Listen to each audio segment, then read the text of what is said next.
शं वरुणः शन्नो भवत्वर्यमा शन्न इन्द्रो बृहस्पतिः शन्नो विष्णुरुक्रमः ॐ शान्ति शान्ति शान्तिः।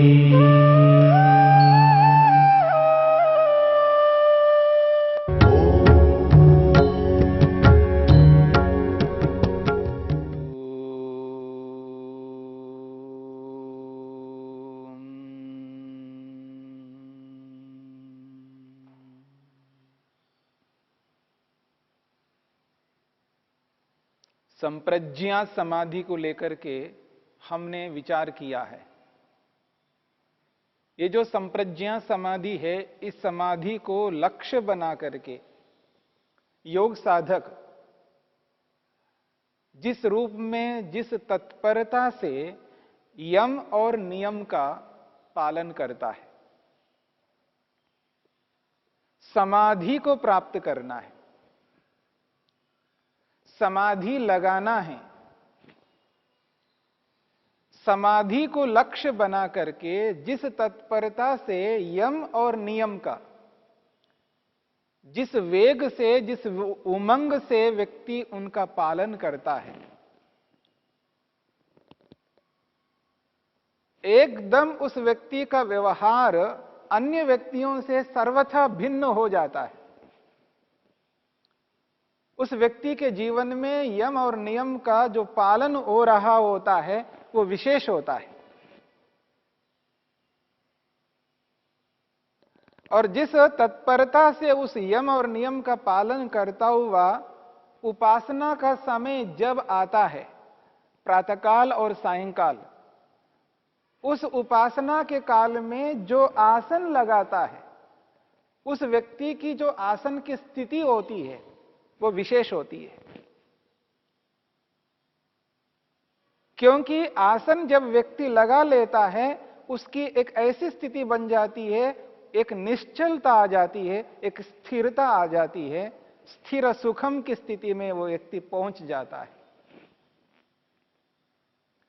जब वह व्यक्ति आसन से निश्चिंत हो जाता है, अपने मन को एकाग्र करने के लिए प्राणायाम का अभ्यास करता है, प्राणायाम करता है, प्राणायाम के माध्यम से प्राणों को, सांस को रोके रखता है, मन को इधर उधर के विचारों में जाने नहीं देता है।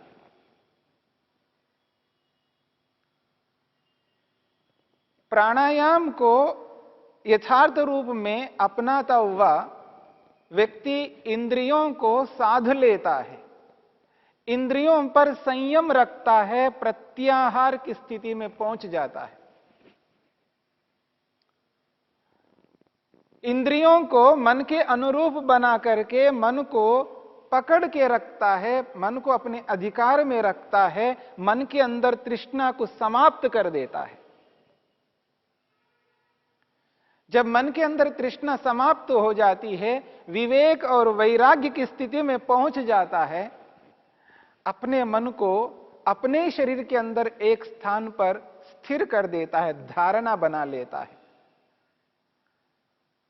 जब धारणा बना करके लक्ष्य को पाने के लिए, समाधि को पाने के लिए विषय को, पंचमहाभूतों को अपने समक्ष रखता है, उस स्थिति में क्या साधक के अंदर स्थिति होती है, साधक के मन में क्या लक्ष्य रहता है, साधक किस लक्ष्य को अपने समक्ष रखता हुआ व्यक्ति समाधि तक पहुंच जाता है, इस बात को लेकर के महर्षि वेदव्यास स्पष्ट करते हैं।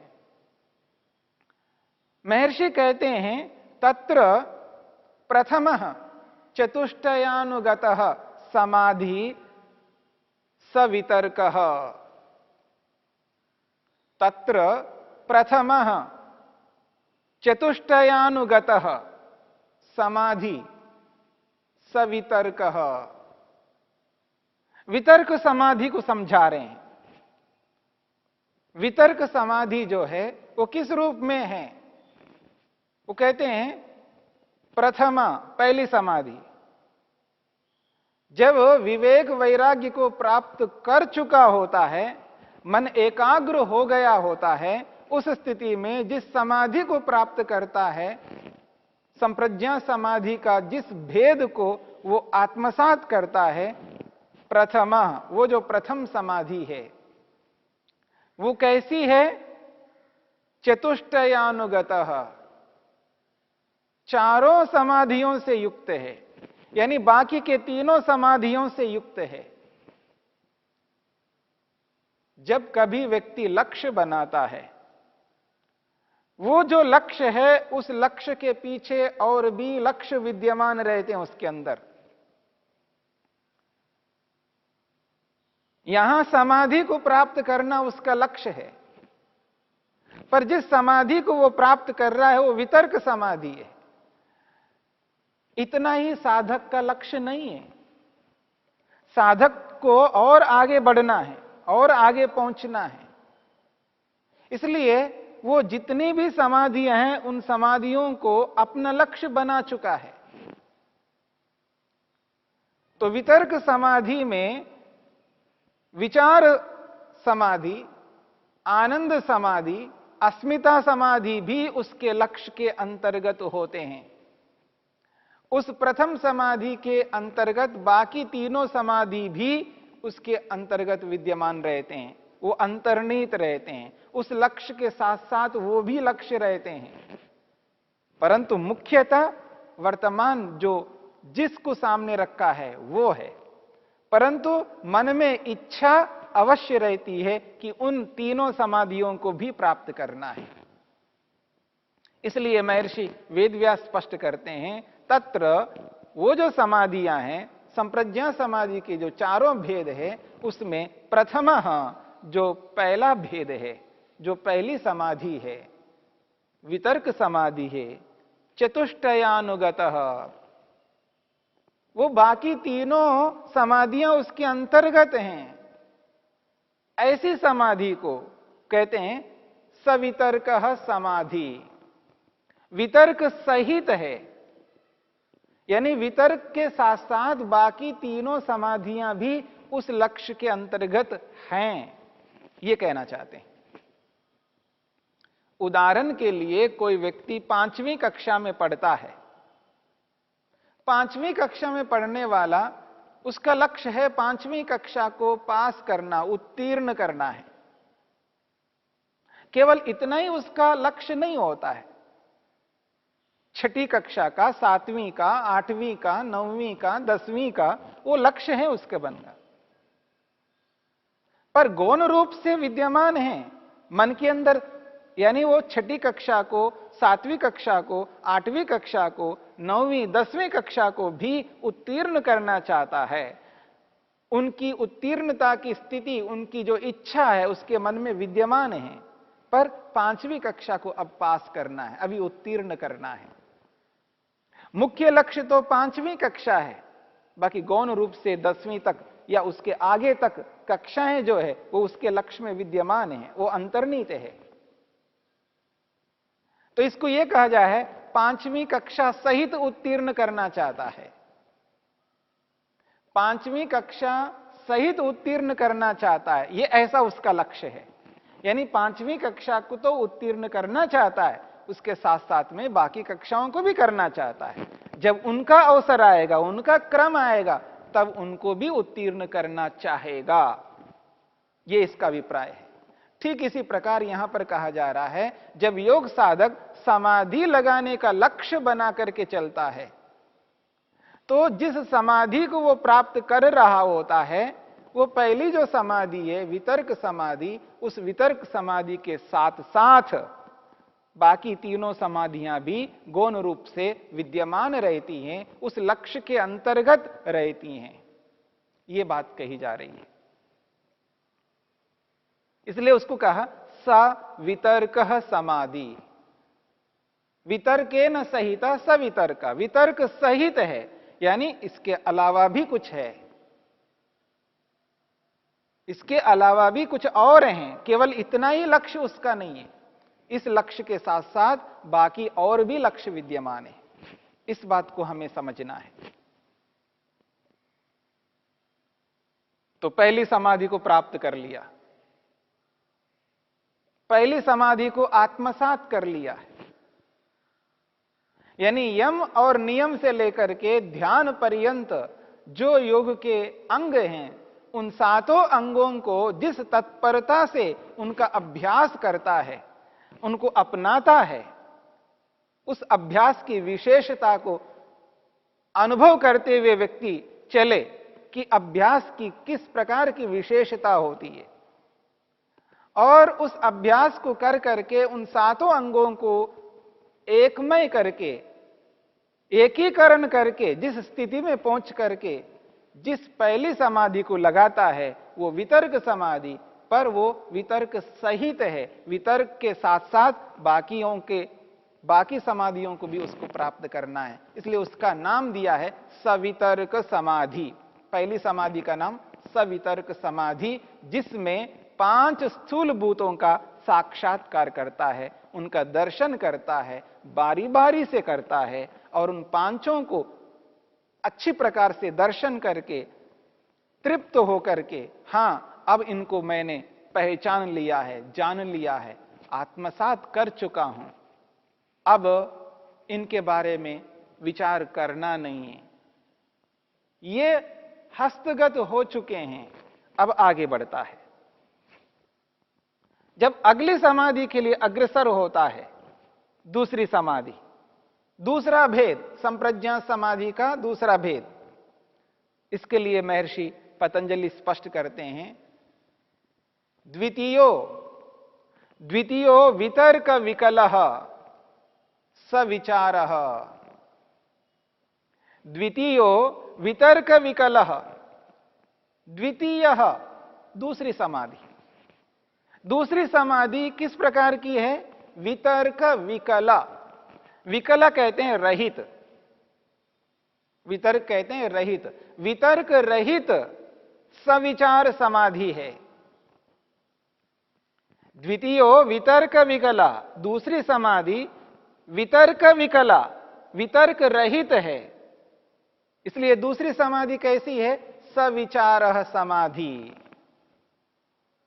सविचार समाधि है, यानी विचार सहित है। यानी एक ओर से वितर्क हट गया है और विचार के साथ में आनंद समाधि और अस्मिता समाधि भी उसके अंदर जुड़ी हुई है।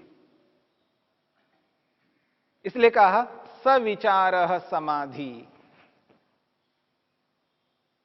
यानी अब दूसरी सीढ़ी पर है, पहली सीढ़ी को पार कर लिया। अब जिसको पार कर लिया है वो लक्ष्य में नहीं रहता,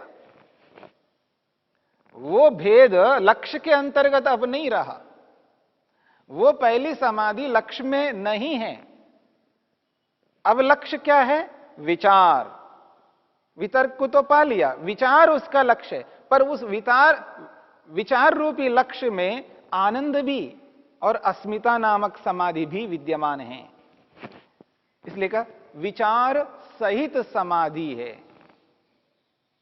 मुख्य लक्ष्य विचार है, यानी 5 सूक्ष्म भूतों का साक्षात्कार करना उसका मुख्य लक्ष्य है, लेकिन उसके साथ साथ आनंद को भी पाना, आनंद समाधि को भी प्राप्त करना, अस्मिता नामक समाधि को भी प्राप्त करना, ये मन के अंदर ये दोनों की इच्छा विद्यमान है। इसलिए कहा सविचार समाधि। ये दूसरी समाधि। पहली समाधि का नाम सवितर्क कहा है और दूसरी समाधि का नाम सविचार कहा है। दूसरी समाधि को भी प्राप्त कर लिया, दूसरी समाधि को भी प्राप्त कर लिया, दूसरी सीढ़ी को पार कर लिया और आगे बढ़ता है। जब वो आगे बढ़ता है उसके लिए कहा जा रहा है तृतीयो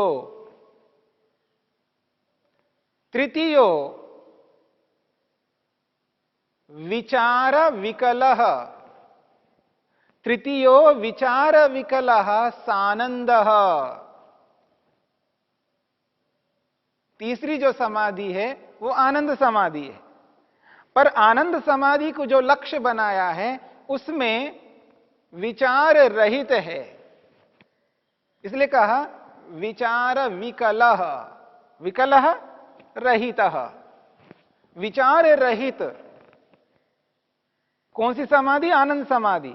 पर केवल आनंद समाधि नहीं है, आनंद के साथ साथ में अस्मिता नामक समाधि भी उसमें जुड़ी हुई है, इसलिए कहा सानंदः, आनंदेन सहितः सानंदः, आनंद सहित है, आनंद समाधि सहित है। यानी तीसरी सीढ़ी पर खड़ा होना चाहता है, तीसरी सीढ़ी को प्राप्त करना चाहता है। जब तीसरी सीढ़ी को प्राप्त करना चाहता है तो जो आनंद समाधि है केवल वो आनंद समाधि नहीं है, उसके साथ साथ अस्मिता नामक समाधि भी जुड़ी हुई है, इसलिए सानंदः समाधि कहा है। जब दो सीढ़ियों को उसने पार कर लिया है, वितर्क को पार कर लिया है और विचार को पार कर लिया है, तो उन दोनों समाधियों से रहित है। अब वो लक्ष्य के अंतर्गत नहीं है। पहली दो समाधियां वो इस आनंद रूपी लक्ष्य के अंतर्गत विद्यमान नहीं है, क्योंकि उनको पार कर लिया है। उन दोनों सीढ़ियों को पार करके ही तो तीसरी सीढ़ी में आना चाह रहा है, इसलिए लक्ष्य तीसरी सीढ़ी है। पर केवल तीसरी सीढ़ी नहीं है, उसके साथ साथ चौथी सीढ़ी भी जुड़ी हुई है, अस्मिता नामक समाधि भी जुड़ी हुई है उसके साथ में, इसलिए यहां पर कहा जा रहा है सानंदः समाधि। पहली समाधि का नाम सवितर्क समाधि कहा है, दूसरी समाधि का नाम सविचारः समाधि कहा है और तीसरी समाधि का नाम सानंदः समाधि कहा है। अब तीसरी समाधि को भी पूरा कर लिया है, तीनों सीढ़ियां पार कर ली है। अब अस्मिता नामक समाधि है। इस अस्मिता नामक समाधि को जब प्राप्त करना चाहता है तो उसके लिए महर्षि वेदव्यास कहते हैं चतुर्थः, चतुर्थः तद विकलो अस्मिता मात्रः इति। चतुर्थः तद विकलो अस्मिता मात्रः इति। चतुर्थः समाधि, चौथी जो समाधि है कैसी समाधि है? तद विकलः, यानी आनंद विकलः, आनंद रहित है, और अस्मिता मात्र इति, मात्र मतलब केवल, केवल अस्मिता नामक समाधि है। अब इसके अंदर और कोई लक्ष्य जुड़ा हुआ नहीं है, क्योंकि संप्रज्ञा समाधि अंतिम लक्ष्य हो गए। यहां पर संप्रज्ञा समाधि एक अंतिम स्थिति है, और अंतिम समाधि की स्थिति में जब पहुंच जाता है, इसलिए कहा अस्मिता मात्र इति, वहां केवल अस्मिता नामक समाधि है, वहां पर केवल अस्मिता नामक समाधि है। तद विकला, आनंद से रहित है। इस प्रकार चार समाधियां हमारे सामने आ चुकी हैं।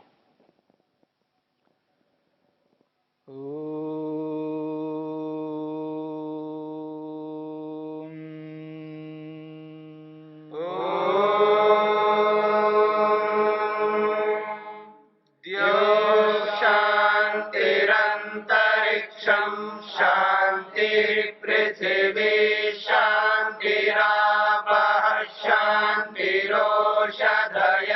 शान्तिः वनस्पतयः शान्तिर्विश्वे देवा शान्तिर्ब्रह्म शान्ति सर्वं शान्ति शान्तिरेव शान्ति शान्ति